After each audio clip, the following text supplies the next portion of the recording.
Cybersecurity, according to Merriam-Webster, is the measures taken to protect a computer or computer system against unauthorized access or attack. Or in layman terms, it's a prevention against internet scam meant to take advantage of our personal information or records.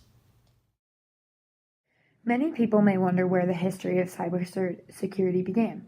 And the history of cybersecurity began, obviously, when technology was first created. Research projects with Bob Thomas were the first of when we saw this. He created a computer program that went across networks to leave a small trail behind saying, "I'm the creeper, catch me if you can." Now, this was no serious issue.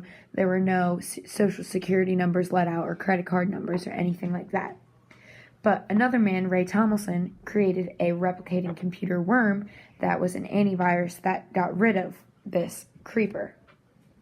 Now, this wasn't a real threat to society, but the real threats started in the 70s and 80s, many in other countries. For example, Russia had cyber power as a weapon against people, and also Germany in 1986, where a man named Marcus Hels hacked an internet gateway that revealed military information and was going to sell secrets to the KGB of the Pentagon. This was then no longer a prank and a real threat to society. As systems become more advanced today, users often fail to take the necessary steps to protect against these cybersecurity breaches. Many individuals become victims of phishing, which is when hackers send emails that resemble the dialect and tone of a reliable company to try and pry personal information from the email recipients. Oftentimes, people unknowingly give out their passwords or their credit card number or their social security number, which can only lead to problems. Another problem today within the lack of poor cybersecurity is malware, which is short for malicious software, which is when people steal data or even go as far as ransom threats to get access back to your records. Looking at on a larger scale, issues with cybersecurity can be found in corporations like large hospital chains, where patient information is readily available and easily hacked. Also in popular stores, they can track your purchases, how you pay, possibly get your credit card number, similar to a breach that happened with Target couple years ago with the credit card numbers, where they were able to access a lot of people's numbers and then use those against them. There's also problematic leaks in government agencies where top secret information could be leaked, which could be detrimental. Also, oftentimes the regulations and restrictions in place to protect data become outdated faster than they can be replaced, which forces companies to attempt to keep up when they can. And within a major network, there is always a possibility for human error. Employees that lack sufficient training in privacy settings and security measures could be a cause of a major breach. Data breaches are very common today, and TechTarget.com says that the definition of a data breach is a confirmed incident in which sensitive, confidential, or otherwise protected data has been accessed and or disclosed in an unauthorized fashion. This includes personal information, credit card numbers, social security numbers, healthcare information, corporate information such as customer lists, manufacturing processes, and software source codes. Now, this can cause companies large issues with violations of government policies and industry compliance mandates, and they can also receive large fines and civil litigations.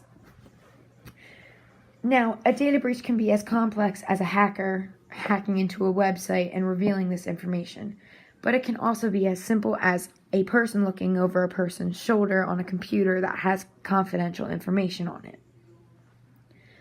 Companies that are more prone to receiving it are ones with weak passwords, ones that have had stolen devices, ones that have unreliable wireless networks, and ones that follow fake ads with email phishing along with them. As I said, cybersecurity break-ins and data breaches happen daily. It increases because technology is so prominent in our lives today. It can be risky, damaging, costly, and can even break down a company.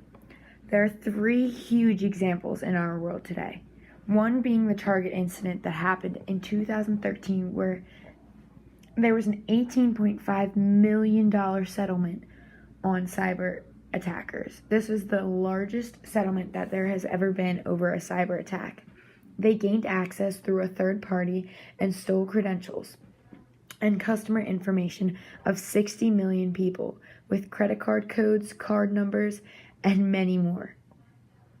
George Jepson, a Connecticut Attorney General, said that companies across sectors should be taking their data security policies and procedures seriously. Not doing so potentially exposes sensitive client and consumer information to hackers, which is very true, and we can see through all of these examples.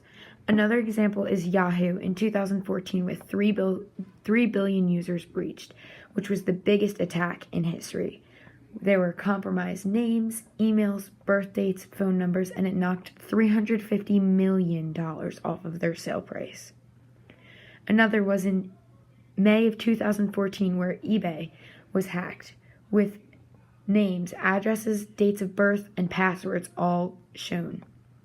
All 145 million users were affected by this, and they used credentials of employees to break into the site and had access for 229 days. This just shows how bad cybersecurity break-ins are and how data breaches can start. We need to stop these, and we need to realize that we can't just rely on technology and we can't rely on websites to keep our information secret. With the rise of technology, there are so many users and so many different websites, so creating a completely effective cybersecurity system is almost impossible. As technology becomes more advanced, so will cybersecurity, but so will the people trying to hack it. Cybersecurity needs to start with the users. If we all take the measures to ensure our own cyber safety, it makes it much harder for information to be breached. Starting now, internet users have the ability to protect their private information by changing passwords, and doing so by making them more complex with numbers, upper and lowercase letters, and symbols.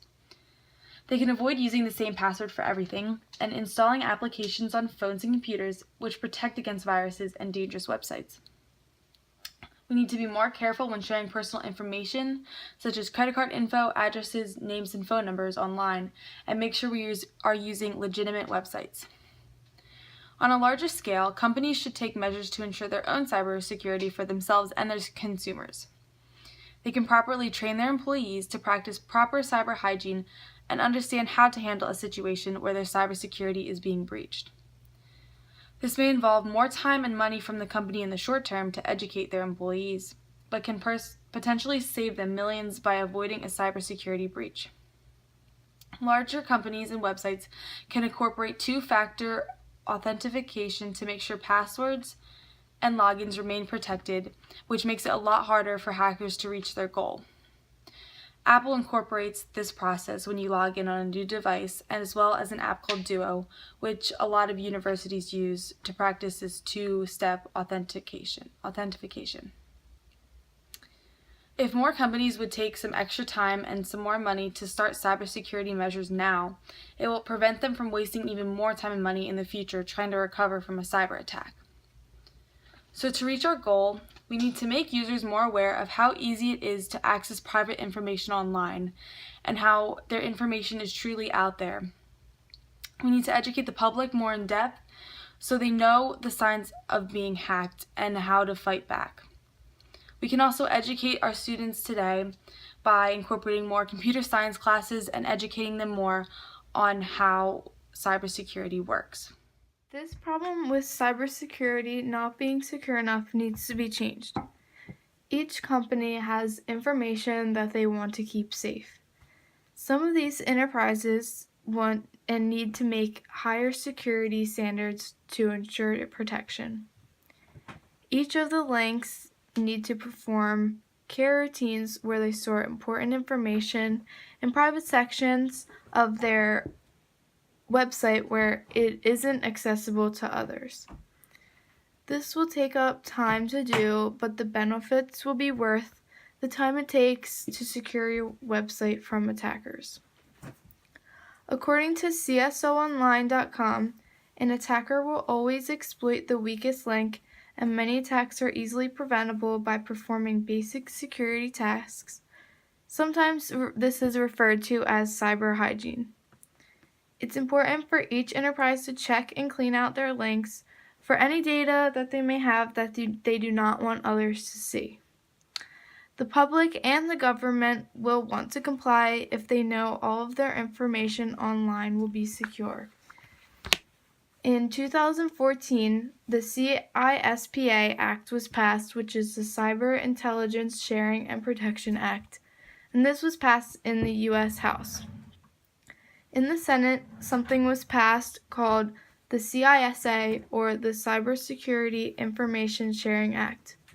And these bills were already passed and it allowed networks these rights to protect against attacks. The government is all for increasing security. They like to have open access to websites and information when they need it. They pass these two acts so that they are able to step in if they know something needs to be fixed. Information regarding cyber security and solutions that would make it better, we realize that it all starts from the people and companies. The people and companies have to be the first ones to get this cyber breaching and hacking to stop. Now, why, you ask? Why are our ideas and our solutions the best that we could use? Well, Angela mentioned that making your passwords longer, installing applications, companies teaching their employees how to practice cyber hygiene, and even the two-factor authorizations are all the examples of the solutions. Now, why is this the best? So, starting out with making your passwords longer. According to Stop the Hacker, it takes only 10 minutes to crack a lowercase password that is 6 characters long. Add 2 extra uppercase letters and numbers jump to 3 years. Add just 1 more character and some numbers and it will take 44,530 years to crack. Why is this the best? Well, this is just one of our many solutions, but making the passwords longer would make it harder for any hacker or even anyone to get into. The statistics say that in about 44,000 years, it will take just for somebody to hack something over 8 characters. That's just the minimum. Now, Angela also mentioned companies making sure their employees practice cyber hygiene. Cyber hygiene is extremely important when it comes to these hackers. These hackers will gladly come into these companies and take any information that they can. So making sure that your employees have proper knowledge on what to see or what a hacker might do, they will know when it's coming and hopefully be able to prevent it. She also mentioned installing applications that could save your information stored in your phone. Certain applications make you do security questions or multiple rounds of just about anything to make sure that that is you. Also, there's the two-factor authorization code. Why is that for the better? Well, two-factor authorization codes require a text or email sent to a phone or email or address regarding that information just to make sure that it was you. All of these combined would help an overall